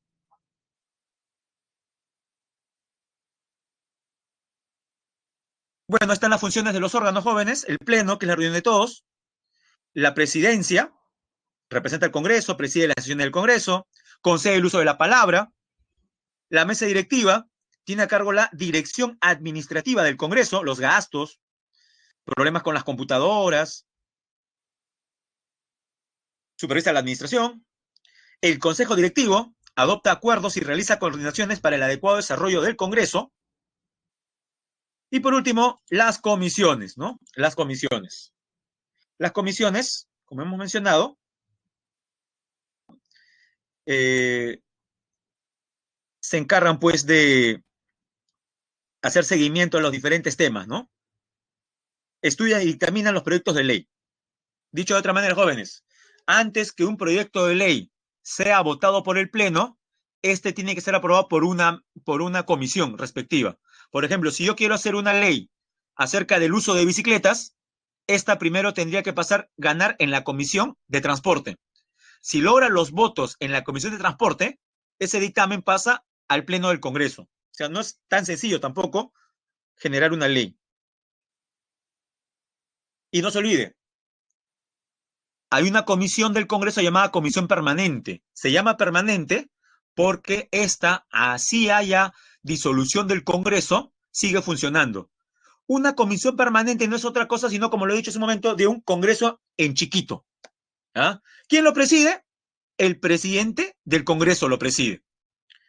¿Y cómo se distribuyen? La distribución de los partidos políticos en la comisión permanente es igual a la distribución en el Pleno. Vale decir, si un partido en el Pleno tiene 50%, en la comisión permanente también tendrá 50%. Es proporcional. Se instala dentro de los 15 días posteriores a la instalación del primer periodo ordinario de sesiones. Está presidida por el presidente del Congreso y conformada por no menos de 20 congresistas, no menos de 20. Por eso le decía, es un mini congreso. Ejerce sus funciones constitucionales durante el funcionamiento ordinario. O sea, es paralelo al Congreso normal y también cuando este es disuelto. Por ejemplo, cuando el presidente Vizcarra disolvió el Congreso el 30 de septiembre, la comisión permanente siguió sesionando. ¿Cuándo dejó de sesionar? Ya en febrero, porque ya había nuevo Congreso. Y por último, jóvenes, las normas legales tienen justamente una jerarquía. Tenemos, ¿cuál es la ley de leyes? La Constitución. Está por encima de cualquier ley. Las leyes orgánicas son las leyes, por ejemplo, que corresponden a las instituciones. Cada institución, Ministerio Público, TCE o Poder Ejecutivo, tiene una ley que lo crea, que lo regula y menciona su funcionamiento. Se llama ley orgánica. Se llama ley orgánica justamente porque corresponden a los órganos institucionales. Leyes ordinarias son las que aprueba el Congreso. Resolución legislativa son aprobadas por el Congreso, pero no tienen carácter de ley. Por ejemplo, ¿qué es una resolución legislativa? Darle permiso al presidente. Para darle permiso al presidente para que salga del país, no vamos a sacar una ley, porque es muy simple. Sacamos una resolución legislativa. El Congreso quiere darle una pensión de gracia a un artista folclórico que le ha dado muchos lauros al Perú. Ya, para darle una pensión de gracia a un artista, no vamos a sacar una ley. ¿Qué sacamos? Una resolución legislativa. Para autorizar la entrada de tropas extranjeras al Perú para hacer capacitación a los peruanos, tampoco sacamos una ley, que sacamos una resolución legislativa. O sea, el Congreso emite dos cosas, las leyes y también resoluciones legislativas. Y por último, jóvenes, cuando es el presidente el que legisla, el producto de su legislación no se llama ley, se llama decreto legislativo, pero tiene el mismo peso que la ley. Y luego, jóvenes, aquí está el proceso de la creación de leyes, ¿no?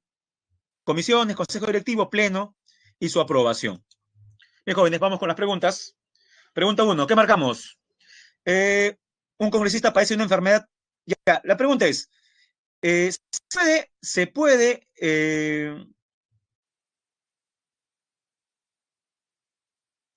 dice, el presidente menciona que que el congresista tiene que renunciar. ¿Un congresista realmente puede renunciar? ¿Qué marcamos ahí? No se olvide, la clave sería la letra B. No, porque el cargo de congresista es irrenunciable y solo procedería una licencia. El presidente sí puede renunciar. El cargo de congresista es irrenunciable. 2. Sobre los congresistas, ¿qué otras labores pueden hacer? A ver, dice, ser elegido como primero vicepresidente de la República. Eso sí lo puede hacer. Asumir el cargo de abogado de una empresa estatal. No, no puede hacer eso. Un congresista no puede ser congresista y a la vez abogado de una empresa del Estado. Juramentar como ministro de Economía y Finanzas, sí. Los congresistas pueden también ocupar cargo de ministros. Llevar la gerencia de las obras de viviendas de una región. No pueden hacer eso. O sea, ¿qué tipo de labores son incompatibles con un congresista? Sería la 2 y la 4. O sea, la C. O al revés. Un congresista sí puede ser primer vicepresidente. Un congresista sí puede ser ministro. Lo demás no. 3, la penúltima.